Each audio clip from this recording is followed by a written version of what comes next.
ठीक है, तो आज हम श्री ब्रह्म संहिता में से रीडिंग करेंगे। तो ब्रह्म संहिता क्या है? बेसिकली ग्रंथ, हमारे सनातन धर्म में बहुत सारे ग्रंथ है ना, उनमें से एक ग्रंथ ब्रह्म संहिता भी है। संहिता ब्रह्मा जी द्वारा बोली गई ये प्रेयर्स हैं। ये पूरी एक वो पूरा एक ग्रंथ था, बट जैसे कि हमें पता है, मुगलों के इन्वेजन के बाद और अंग्रेजों के आने के बाद भारत में हमने अपनी इंडिया, भारत की बहुत सारी संस्कृति हमने खोई है ना। तो उसमें से जैसे एक यूनिवर्सिटी थी, शायद आपने सुना होगा उसके बारे में, नालंदा यूनिवर्सिटी, है ना। ऐसे ही कई गुरुकुल्स और ऐसी पुरानी जो भारत की सांस्कृतिक यूनिवर्सिटीज थी, है ना, जहाँ पे हमारे सारे ग्रंथ, सारे लिटरेचर स्क्रिप्चर्स रखे गए थे, है ना, उनको जलाया गया, उनको खत्म किया गया। मुगलों ने आके ब्राह्मणों पे अटैक किया, ग्रंथों को जलाया। तो उसका मकसद यही था कि हमारी संस्कृति को खत्म किया जा सके। तो वैसे ही ब्रह्म संहिता भी एक ग्रंथ था जो कि जिस पूरी तरीके से नष्ट नहीं हो पाया, बट इसका सिर्फ एक चैप्टर है जो आज हमारे पास बचा हुआ है, वो है सिर्फ 5th चैप्टर, क्योंकि श्री चैतन्य महाप्रभु ने साउथ इंडिया की अपनी साउथ इंडिया की यात्रा में, दक्षिण भारत की यात्रा में साउथ इंडिया से इस ग्रंथ को वापस लेकर आए थे और वापस इसका प्रचार किया था। तो ब्रह्म संहिता क्या है? बेसिकली ब्रह्म संहिता, जब ब्रह्मा जी का जन्म हुआ है, ब्रह्मा जी का जन्म कैसे हुआ है आप सब लोगों को पता है? आप में से कोई बताना चाहे कि ब्रह्मा जी कैसे आते हैं?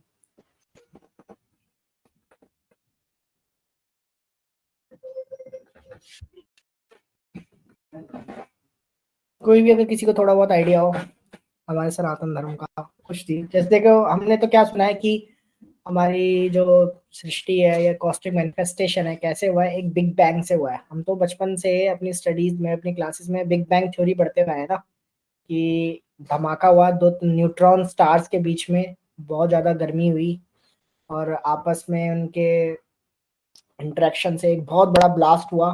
और पूरे यूनिवर्स में क्या है, इस पूरे यूनिवर्स का मैनिफेस्टेशन हो गया, कॉस्मिक मैनिफेस्टेशन हो गया, जिसमें हमारी पृथ्वी भी बन गई और अलग अलग प्लैनेट्स भी बने, सोलर सिस्टम्स बने, कई सारी गैलेक्सीज बनी। तो ये तो एक मेंटल स्पेकुलेटिव थ्योरी है। ये प्रूवेबल नहीं, इसको अब तक प्रूव नहीं किया गया है, और ये मैथमेटिकली भी इसको प्रूव नहीं किया जा सकता, क्योंकि पूरी तरीके से कंप्लीटली मेंटल स्पेकुलेटिव है ना। अपने मन के या फिर अपनी सोच की शक्ति से उसका प्रयोग करके एक थ्योरी बनाई गई कि किस तरीके से सृष्टि का निर्माण हुआ होगा, इस तरीके से बनाई गई है। तो अभी हम क्या है, इसको बचपन से पढ़ते आ रहे हैं, सुनते आ रहे हैं, तो हमें क्या लगता है कि ये सच है ना, हमारी सृष्टि ऐसे ही बनी है। बट ये इतना प्रैक्टिकल नहीं है। इवन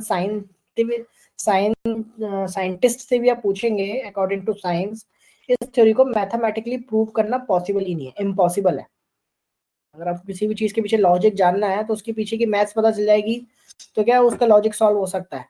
बट जो ये सृष्टि का निर्माण की, जो ये कॉस्मिक मैनिफेस्टेशन की जो थ्योरी है, उस थ्योरी के पीछे कोई भी मैथमेटिकल रीजन नहीं है।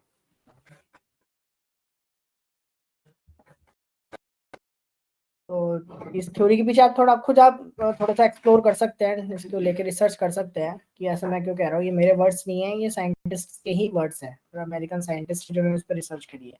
इसको मैथड, क्योंकि आप खुद बताइए ना, एक धमाका हुआ और सब सृष्टि इतनी बैलेंस वे में निर्माण हो गया, मैनिफेस्ट हो गया, और सब बैलेंस वे में चल भी रहा है। अब देखिए हमारी पृथ्वी इस समय, अगर अभी हमने हमारे सोलर सिस्टम में क्या देखा है, हमारे आगे दो प्लैनेट्स हैं, मरकरी, वीनस, फिर क्या अर्थ आती है, फिर मार्स आता है, फिर जुपिटर आता है। अगर अर्थ की पोजीशन आगे होती, मरकरी वीनस की जगह होती, तो क्या होता? तो भी हम नहीं जिंदा रह पाते। अगर क्या अर्थ की जो पोजीशन है वो एक ऑर्बिट स्टेप पीछे होती, है ना, जुपिटर मार्स इनमें होती, तो भी हम जिंदा नहीं रह पाते। और हमारी पृथ्वी, हमारा अर्थ जो प्लेनेट है, कितने टाइम से सन के रिवॉल्व कर रहा है सन को, और क्लाइमेट्स अपने टाइम पे आते हैं, दिन अपने टाइम पे चेंज होता है, रात अपने टाइम पे आती है ना, वेदर अपने साथ बिल्कुल सिस्टमैटिक वे में हर चीज चल रही है। तो एक सिर्फ एक धमाके से पॉसिबल होना बिल्कुल नामुमकिन है। ऐसा होता तो फिर हमें क्या है, इतना कंस्ट्रक्शन में इंफ्रास्ट्रक्चर के कंस्ट्रक्शन में इन्वेस्ट करने की आवश्यकता नहीं पड़ती। हमें तो बस धमाके करने हैं, है ना। और क्या, एक बिल्डिंग से दो बिल्डिंग हो जाती। चांद पे अगर हमको जीवन लाना है तो हम चांद पे जाके धमाका करते हैं, है ना। वहां पर जीवन का निर्माण हो जाता, तो ये पॉसिबल ही नहीं है। पर हमारे शास्त्रों में भी क्या है, सृष्टि का निर्माण कैसे हुआ है ना, इसकी पूरी की पूरी एक सिस्टमैटिक वे से बताया गया कि सृष्टि कैसे बनी है, कॉस्मिक मैनिफेस्टेशन हुआ कैसे। तो अभी मैं इस पे नहीं जाऊंगा कॉस्मिक मैनिफेस्टेशन क्यों हुआ है। इसकी पूरे ग्रंथ की ना पूरा मैथमेटिकली प्रूवन ग्रंथ है। मेरे पास ये बुक है, आपको कभी चाहिए होगा, आपका किसी का अगर इंटरेस्ट है एस्ट्रोलॉजी में, तो आप लोग मुझसे मांग सकते हैं बुक, मैं आपको बुक दिखाऊंगा। उसमें पूरा मैथमेटिकली प्रूवन है, शास्त्रों में कैसे बताया गया कि कैसे दिन चेंज होंगे, कैसे रात आएगी दिन आएगा, कौन सा वेदर कैसे आता है, अर्थ कैसे घूम रही है, किसके अराउंड घूम रही है, अर्थ के अराउंड कौन कैसे घूम रहा है, कितने डिस्टेंस पे घूम रहा है, पूरा उसके अंदर मैथमेटिकली हर चीज बताई गई है। तो ठीक है, अभी हम इस पे नहीं जाएंगे, अभी हम जाएंगे सृष्टि का निर्माण हो गया है, भगवान ने कॉस्मिक मैनिफेस्टेशन करना स्टार्ट कर दिया है। तो भगवान जब कॉस्मिक मैनिफेस्टेशन कर रहे हैं तो कई सारे अवतार लेते हैं स्टार्टिंग में, है ना। तो अभी हम भगवान के उन पुरुष अवतार पे भी नहीं जाए, पहले थोड़ा सा जान लेते चलिए। भगवान ने अपना पहला अवतार लिया संकर्षण।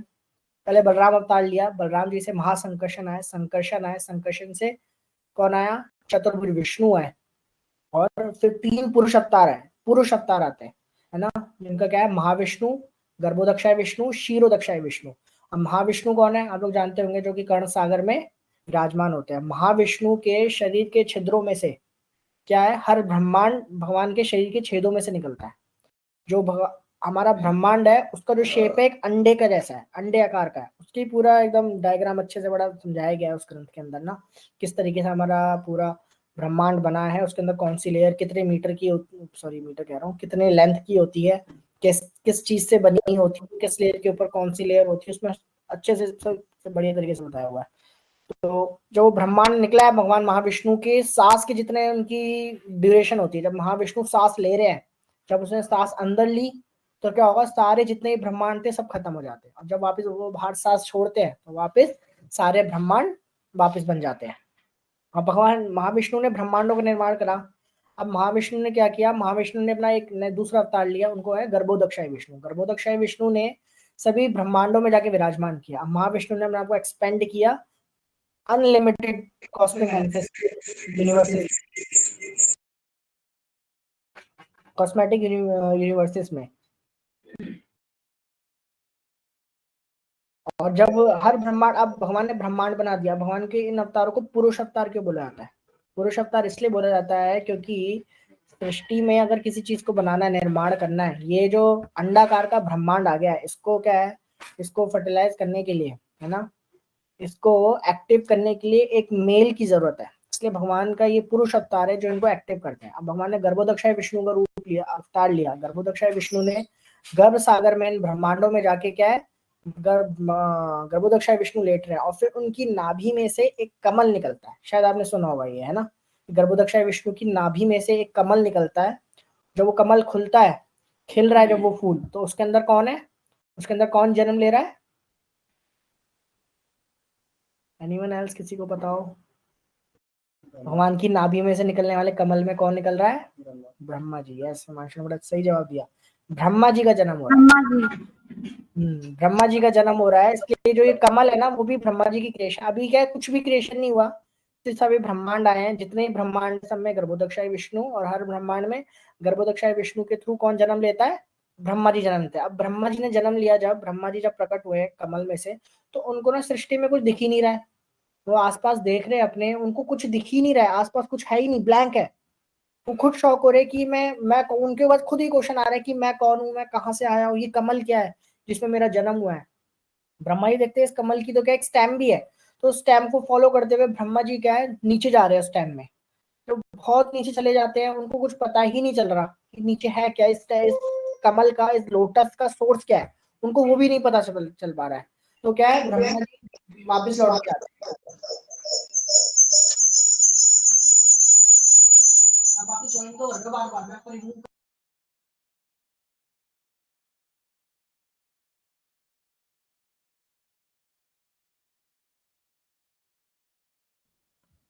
तो ब्रह्मा जी को जब कुछ नहीं मिलता तो ब्रह्मा जी फिर वापस इस कमल पर आते हैं, और फिर क्या है, उनको एक आवाज सुनाई देती है, एक साउंड की, एक साउंड वाइब्रेशन सुनाई देती है तप की। तब ब्रह्मा जी तप करना स्टार्ट करते हैं।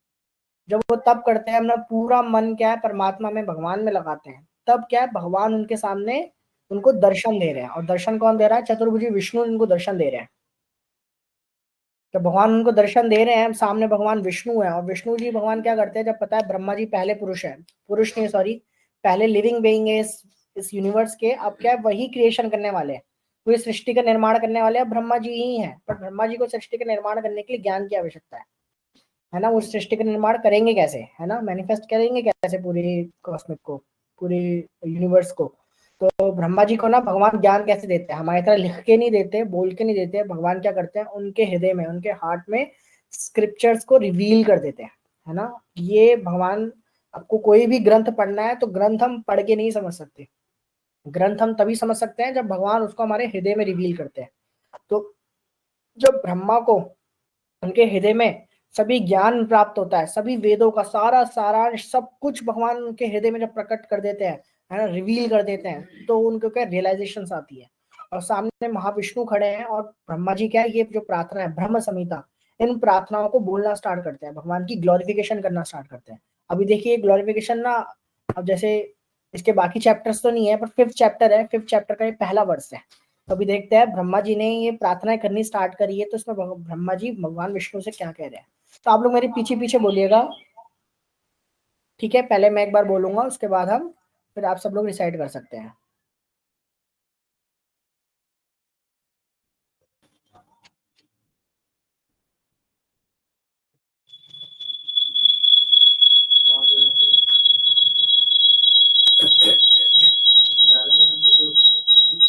ठीक है, अपना माइक ऑफ कर दीजिए आप लोग। ठीक है, आपको सामने शुरू करना है।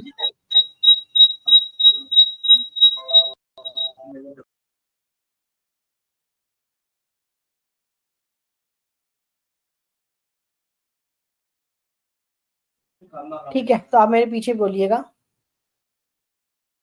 एक मिनट, स्क्रीन शेयर कर रहा हूँ फिर से।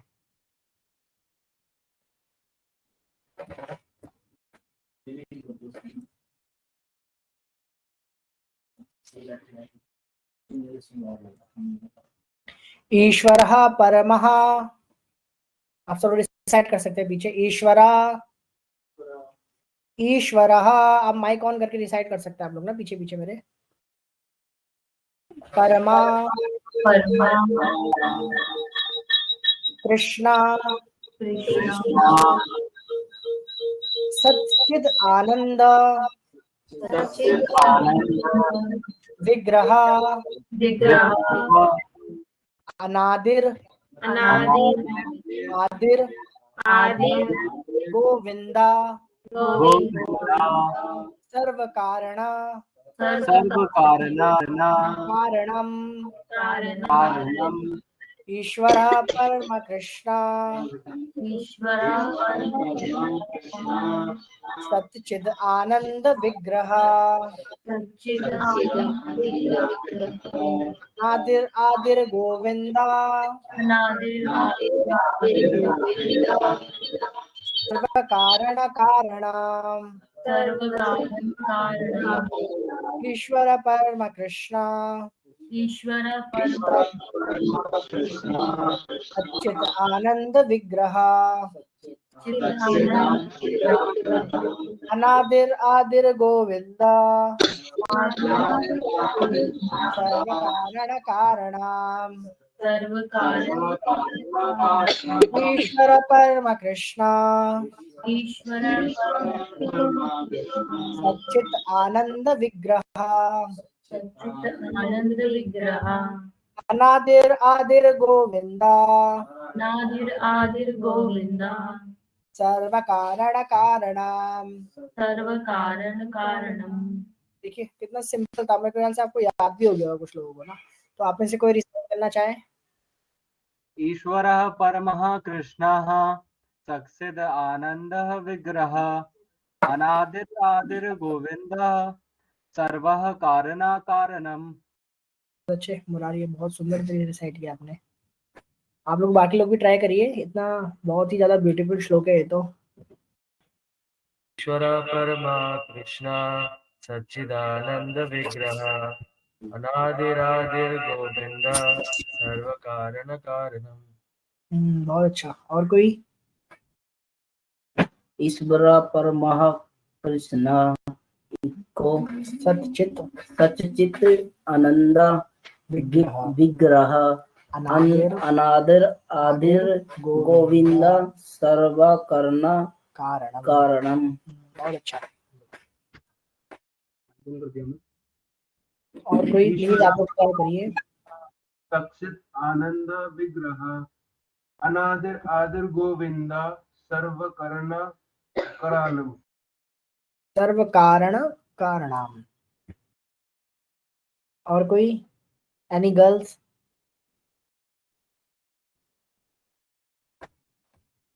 ईश्वरा परम कृष्णा सच्चिद आनंद विग्रह अनादिर आदिर गोविंदा सर्व कारण कारणम। बहुत अच्छा। उपासना, संगीता, करिश्मा, आप में से कोई?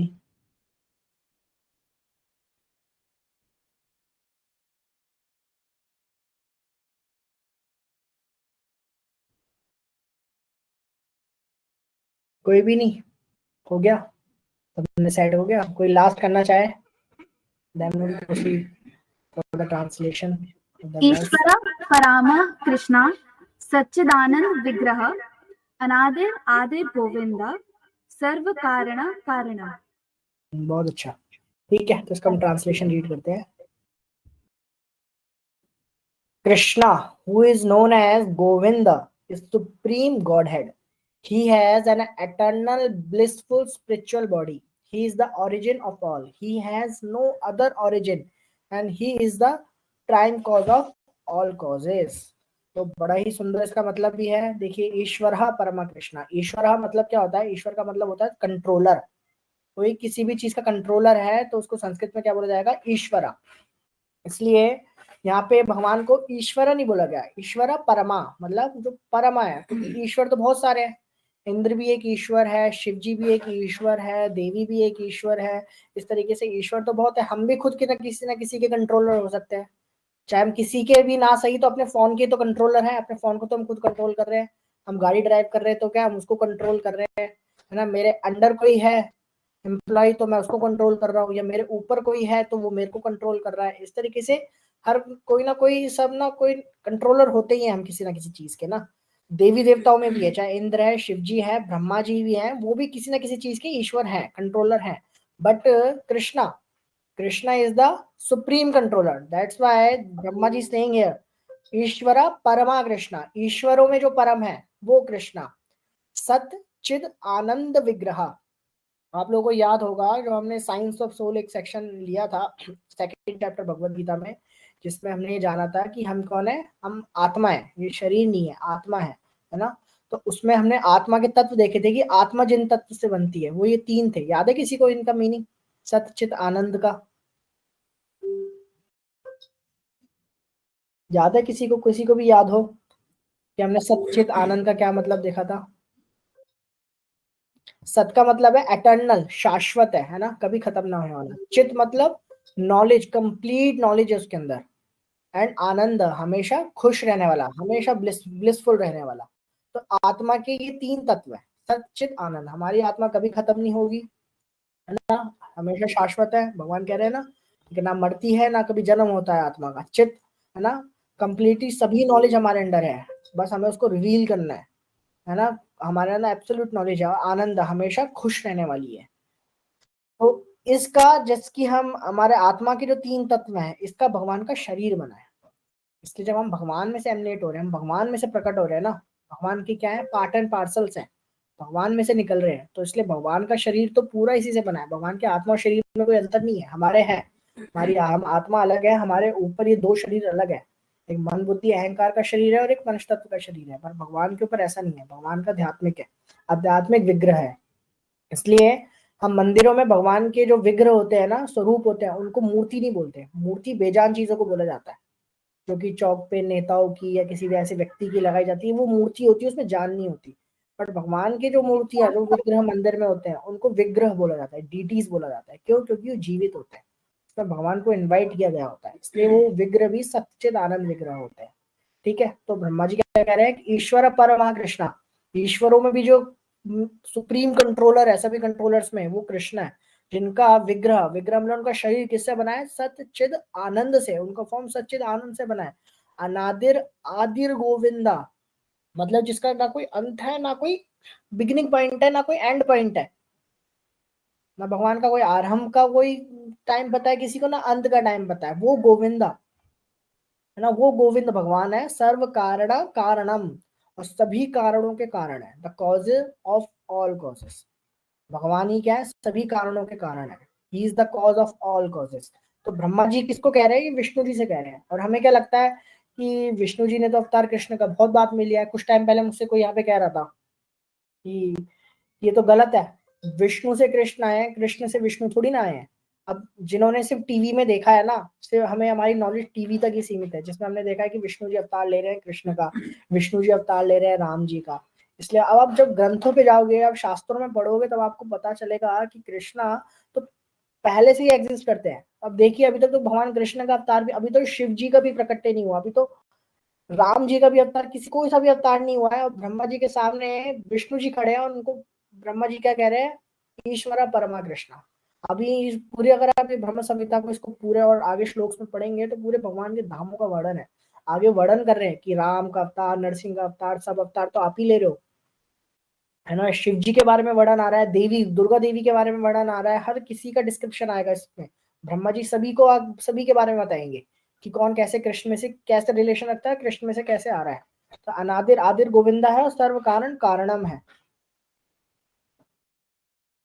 Krishna is the exalted supreme entity having his eternal name, eternal form, eternal attribution and eternal pastime. अगर अभी आप सोच सकते हो कि ऐसा कैसे पॉसिबल है, कृष्ण कैसे आए हैं? हमने तो विष्णु से कृष्ण को आते हुए देखा है। तो इसलिए भी मैं आपको क्या है, मैं आपको जवाब देने से अच्छा है मैं आपको डायरेक्ट स्क्रिप्चर्स में से ही दिखाता हूँ कि स्क्रिप्चर्स में ऐसा कहाँ बोला गया है। Shrimad Bhagavatam first canto third chapter है भागवतम के पहले स्कंद का, फर्स्ट कैंटो का, जिसमें भगवान के अवतारों का वर्णन है। दशावतार आपने सुने होंगे, तो उसे भगवान के सिर्फ दशावतार नहीं है, भगवान के 24 अवतार का जो शास्त्रों में वर्णन आता है। वैसे भगवान के जो इनकारनेशंस है, अवतार अनलिमिटेड है, बट उसमें से मेन 24 है और 24 में से मेन 10 है। तो इसमें मैं आपको एक श्लोक दिखाता हूँ।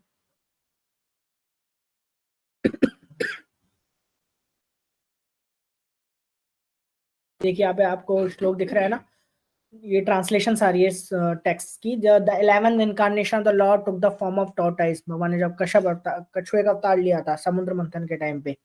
12th इनकारनेशन भगवान का 12वां अवतार कौन? धन्वंतरी। 13 कौन है? He alert the atheist by the charming beauty of women. ये है भगवान का कौन सा अवतार है? तो भगवान ने देवताओं में और राक्षसों में नेक्टर को डिस्ट्रीब्यूट करने के लिए लिया था, मोहिनी मूर्ति का अवतार है ना। 14th अवतार है भगवान का नरसिंह अवतार। 15th अवतार है भगवान का वामन अवतार। 16th इनकारनेशन आ गया भृगुपति, ये है परशुराम अवतार। 17th इनकारनेशन कौन सा आ रहा है? पराशर मुनि, पराशर मुनि के जो बेटे थे, कौन था? व्यासदेव का अवतार। 18th इनकारनेशन कौन सा आ रहा है? 18th incarnation the lord has appeared as king Ram, भगवान राम के रूप में आ रहे हैं भगवान 18वें अवतार में अपने। और 19th एंड 20th इनकारनेशन, 19वां अवतार भगवान का बलराम जी है, और 20वां अवतार यहाँ पे कृष्ण को बताया गया है कि भगवान के जो 20वें अवतार है वो कृष्ण है। श्लोक में आपको दिखा देता हूँ। एकोनविंशे वंशते विष्णु प्राप्य जन्मनि राम कृष्ण इति भूवो भगवान अहरत भरम, है ना। यहाँ पे 19वां और 20वां अवतार बलराम और कृष्ण को बताया गया है। तो अब कैसे हम कह सकते हैं कि कृष्ण पहले अवतार है? कृष्ण अवतारी है, सॉरी अवतार नहीं है कि कृष्ण ने विष्णु को अवतार लिया है। तो अब इसी चैप्टर में जब हम आगे जाएंगे तो एक वर्स आ रहा है बहुत ही इंपॉर्टेंट, इसको सम्राट श्लोक बोला जाता है भागवतम का, बड़ा सुंदर भी है। एते चंशकला पुंसः कृष्णस्तु भगवान स्वयं इंद्रियारि व्याकुलम लोकयन्ते मृगयन्ति मृगयन्ति युगे युगे।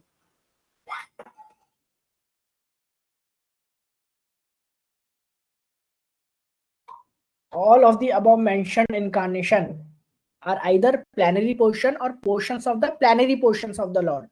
But Lord Shri Krishna is the original personality of Godhead. All of them appear on planet whenever there is a disturbance created by the atheist. The Lord incarnates to protect the theist. कि जितने भी अवतार ऊपर बताए गए ना, ये सब क्या थे? भगवान के अंश थे। तो भगवान के क्या है? प्लैनरी, भगवान के incarnation are either plenary portion, भगवान के अंश है, या portions of the plenary portion, या फिर अंश के अंश है ना। ये भगवान के जो बाकी अवतार 20 अवतार बताए गए उनमें से ज्यादातर क्या थे? भगवान के पोर्शंस अवतार, आंशिक अवतार थे, या अंश के भी अंश अवतार थे। बट जो इसमें से कृष्णा है, कृष्णस्तु भगवान स्वयं। कृष्ण कौन थे? स्वयं भगवान थे, वो स्वयं प्रकट हुआ है। The lord incarnates to protect the theist. अब इन 24 अवतारों में भगवान विष्णु का भी वर्णन है, कि भगवान विष्णु भी उनके एक अवतार के रूप है।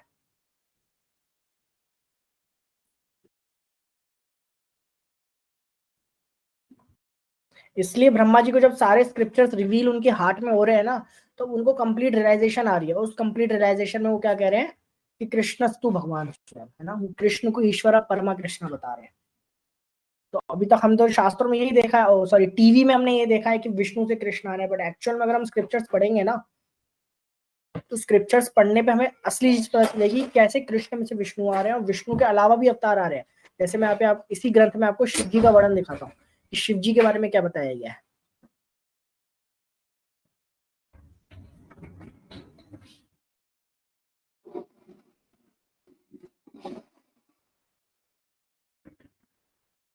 फोर्टी फिफ्थ वर्स है, क्षीरम यथा दधी विकार विशेष योगा संजायते नाही ततः पृथक अस्ति हेतो या संभूताम अपि तथा समुपेति कार्यात् गोविंदमादि पुरुषम तम अहम भजामि।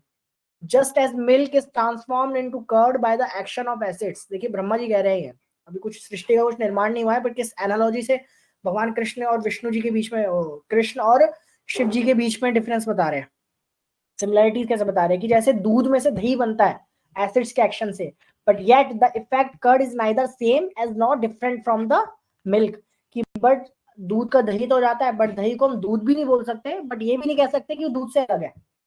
दही का क्या, दही का यहाँ पे क्या बताया गया कि दही ना दूध है, दूध में तो आ नहीं, दूध की कैटेगरी में तो आएगी नहीं, बट दूध से अलग भी नहीं हो सकती, nor as different from it cause this milk. So I adore the primeval lord Govinda of whom the state of Shambhu is transformation। इसलिए मैं क्या है उस परम भगवान गोविंद को पूछता हूँ जिनका एक स्टेज शंभु भी है, शिव जी भी है। इस transformation for the performance of the work of destruction. भगवान ने शिव जी का अवतार किसके लिया? डिस्ट्रक्शन के लिए, है ना, सृष्टि को खत्म करने के लिए। तो ये देखिए यहाँ पे शिव जी का भी वर्णन आ रहा है। ब्रह्मा जी ये भी बता रहे हैं कि शिव जी कैसे आने वाले हैं। उससे पहले भी कई श्लोकों में दुर्गा देवी के बारे में बताया गया है, उनके लोकों के बारे में बताया गया है। गोलोक नाम्नि निज धाम्नि तले च तस्य देवी महेश हरि धामेषु तेषु तेषु ते ते प्रभव निचाय विहिताश्च चयेन गोविंदमादि पुरुषम तम अहम भजामि। Lowest of all is located Devi Dham. सबसे नीचे देवी धाम है, जो कि हमारी जगत है, जो हमारी दुनिया है वो देवी धाम है ना, मंडेन वर्ल्ड जो है। उसके ऊपर आती है महेश धाम, शिव जी का जो धाम है। शिव जी, सॉरी शिवम जी, हाँ हाँ, शिवम जी आज ना आप बहुत ज्यादा फास्ट चल रहे हो। अच्छा बहुत फास्ट हो रहा है। हाँ आज बहुत फास्ट हो रहा है। इसमें युद्ध का था ना वो भी दोनों। एक्चुअली युद्ध का ना मैं अभी इससे रेफरेंस पे आपको बताऊंगा यार हमने ऐसा क्यों लिया है, क्योंकि अभी हम 3rd चैप्टर में एंटर करने वाले हैं। ठीक है, अभी ना मैं ब्रह्म संहिता का लास्ट श्लोक है कि यहाँ पे भगवान कृष्ण के धाम को विष्णु के धाम के भी ऊपर बताया गया। अभी मैं आपको भगवत गीता के 3rd चैप्टर पे लेके जाता हूँ। अब तक हमने चैप्टर 2 तक पढ़ लिया, अब चैप्टर 3 स्टार्ट होने वाला है जो कि कर्म योग है। अब कर्म योग से पहले ना, अगर कर्म योग यहाँ पे स्टार्ट हो रहा है तो उससे पहले हमें ये जानना जरूरी है कि सिद्धांत बताने वाला कौन है। अब तक 1st चैप्टर 2nd चैप्टर हमने पढ़ लिया, बट अगर हमें ये कन्विक्शन नहीं है कि who is the supreme personality of godhead, तब हम इस भगवत गीता के इस एसेंस को ना ले नहीं पाएंगे। तो हमें ये बहुत लॉजिकल लेवल पे जानना पड़ेगा। ऐसा नहीं ब्लाइंड फेथ है, आंखें बंद करके बस हमने जान लिया कौन परम भगवान है, कौन गुरु है, नहीं, ये पूरा लॉजिकली हमें समझना पड़ेगा शास्त्रों के रेफरेंस के थ्रू। इसलिए मैंने आपको ब्रह्म संहिता जैसा एक बहुत ही हाई लेवल का एडवांस ग्रंथ आपको एक बार ओवर थ्रू कराया। मतलब ओवर थ्रू तो पूरा तो नहीं हुआ, कुछ कुछ श्लोक हमने मेन श्लोक उसके देखे भी, तो अभी जो हम स्टार्ट करेंगे ना नेक्स्ट सेशन में, वो कर्म योगा होगा। कर्म योगा से यहाँ से ना योगा लैडर स्टार्ट हो रही है। ये योगा लैडर काफी ऊपर तक जाएगी, 9-10 चैप्टर तक जाएगी, जब तक भगवान विराट रूप नहीं ले लेते अपना। तो यहाँ से ये एक सीरीज स्टार्ट हो रही है एक तरीके से अर्जुन के लिए, जहाँ भगवान कर्म योग अर्जुन को बताएंगे कि कर्म योग होता क्या है, कर्म योग में आता क्या है। कर्म तो सब कर रहे हैं, बट इस कर्म को कर्म योग कैसे बनाना है। कर्म योग आएगा, बुद्धि योग आएगा, उसके बाद ध्यान योग आएगा, फिर अष्टांग योग आएगा, 12वें चैप्टर तक जाके भक्ति योग आएगा। फिर भगवान क्या है, सभी में से मतलब एक तरीके से एक हाईवे की तरह इसको डिस्क्राइब करते चलेंगे भगवान ना, कि जैसे अर्जुन को कहीं लेकर जा रहे हैं और रास्ते में बता रहे हैं कि ये वाला टर्न कर्म योग कर्म कांड की तरफ जा रहा है, ये वाला टर्न कर्म योग की तरफ जा रहा है, ये वाला टर्न ज्ञान योग की तरफ जा रहा है, और इस टर्न को लेने पे आपकी डेस्टिनेशन क्या होगी, ये भी सब भगवान इसमें बताते चलेंगे। तो यहाँ तक हमें, यहाँ से अगर हमें नेक्स्ट सेशन में स्टार्ट करना है तो ये बहुत इंपॉर्टेंट है जानना कि हम जिसको अपना गाइड बनाने जा रहे हैं अब, है ना, वो गाइड कौन है हमारा, है ना। वो सिर्फ हमारा गाइड नहीं, वो ब्रह्मा जी का भी गाइड है, जो कि हमारे क्या है, क्रिएटर है, जिन्होंने हमारे ये शरीर बनाया है। ठीक है, तो इसलिए आज का इसलिए मैंने श्लोक ब्रह्म संहिता का ईश्वर परमा कृष्ण वाला श्लोक लिया। तो नेक्स्ट सेशन में हम कर्म योग स्टार्ट करेंगे। हम देखेंगे कैसे जो हम डेली जो काम कर रहे हैं वो कर्म योग में नहीं आता, वो कैसे कर्म कांड में आता है, या निष्काम में आता है, सकाम में आता है ना, कौन सा कर्म फल उसका मिलता है। बड़ा लॉजिकल भगवान इसमें समझाएंगे, बट आपको ना एक अलग सी जर्नी वाला आपको एक्सपीरियंस होने वाला है कि ये कुछ ना यूनिक सी जर्नी चल रही है, एक अलग सी जर्नी आपकी स्टार्ट हुई है। तो इसमें बहुत आपको एक थ्रिल होगा, बहुत अच्छा एक्सपीरियंस होगा। तो इसलिए अभी आज हम यहीं पे बात करते हैं। तो अगर आपका किसी का कोई क्वेश्चन होना चाहिए, क्वेश्चन देखो आज का टॉपिक भी थोड़ा ऐसा था, है ना, हमारे बहुत सारे पुराने जो हमने ज्ञान ध्यान चीजें दिमाग में बनाई हुई है, शायद वो थोड़ी हिल गई हो, है ना। हमने खुद देखा हो ऐसा कैसे हो सकता है, हमारा फेस शायद हो सकता है। तो कोई क्वेश्चन, आपका कोई भी क्वेश्चन हो। यही है क्वेश्चन, क्या भगवान विष्णु कृष्ण बाद में दिखाया गया है? हाँ नहीं, हमने तो टीवी में यही देखा है। तो फिर भगवान विष्णु से पहले कौन, किसका अवतार था? कृष्ण का अवतार था, बट उल्टा दिखाया फिर नहीं। तो टीवी में उल्टा नहीं दिखाया। देखिए टीवी में ऐसा नहीं है, भगवान अगर किसी के, जैसे कृष्ण ने तो क्या है, कृष्ण ने महाविष्णु, गर्भोदक्षाय विष्णु, क्षीरोदक्षाय विष्णु, है ना, ब्रह्मा शिव ये सब बना दिए सृष्टि बनाने के लिए। बट अगर कृष्ण को किसी प्लेनेट पे, किसी यूनिवर्स में जाना है ना, तो वो क्षीरोदक्षाय विष्णु के थ्रू ही जाते हैं। जैसे अगर मोदी को, जैसे आप सोचिए नरेंद्र मोदी को दिल्ली विजिट करना है, तो ऐसा नहीं वो अपनी मनमर्जी से उठ के आ जाएंगे दिल्ली में विजिट करने के लिए, है ना। वो दिल्ली आएंगे तो उससे पहले क्या होगा, तैयारियां होंगी दिल्ली में, है ना, हर चीज की अरेंजमेंट की जाएगी। इसकी अरेंजमेंट कौन करेगा, जो लेफ्टिनेंट गवर्नमेंट है, गवर्नर है दिल्ली के, है ना, वो करेंगे, सीएम है वो करेंगे, है ना। वो क्या है, मोदी जी के एक तरीके से रिप्रेजेंटेटिव भी है, वो रिप्रेजेंटेटिव है, बट मोदी जी आएंगे उनके थ्रू ही आएंगे। उसी तरीके से जब भगवान अवतार ले रहे हैं, कृष्ण ने विष्णु अवतार लिया है इसलिए ताकि विष्णु के थ्रू भगवान आ सके। हमें जो टीवी में हमने देखा ना, वो कंप्लीट नहीं दिखाया गया कि विष्णु जी का भी कौन सोर्स हो सकता है। इसके ये ब्रह्म संहिता आप पढ़ेंगे, आपके सारे कॉन्सेप्ट क्लियर हो जाएंगे। इसमें बड़े अच्छे तरीके से ब्रह्मा जी ने बताया, ये सारे कॉन्सेप्ट क्लियर किए ब्रह्मा जी ने ही खुद, कि कैसे हम इस चीज को माने। तो मैं तो आपको ये रिकमेंड करूंगा, आप शास्त्र पढ़ेंगे तो ज्यादा अच्छे से समझ पाएंगे इसको ना, इंस्टेड ऑफ कि हम टीवी पे या यूट्यूब पे देखें।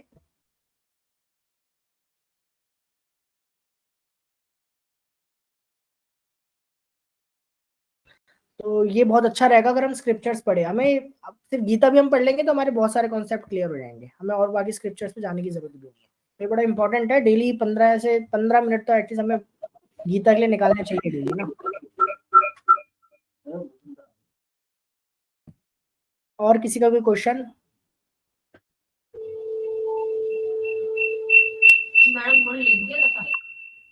मिस्टर भूपेंद्र माइक सॉरी, मैं कर रहा हूं, अभी कर लेगा।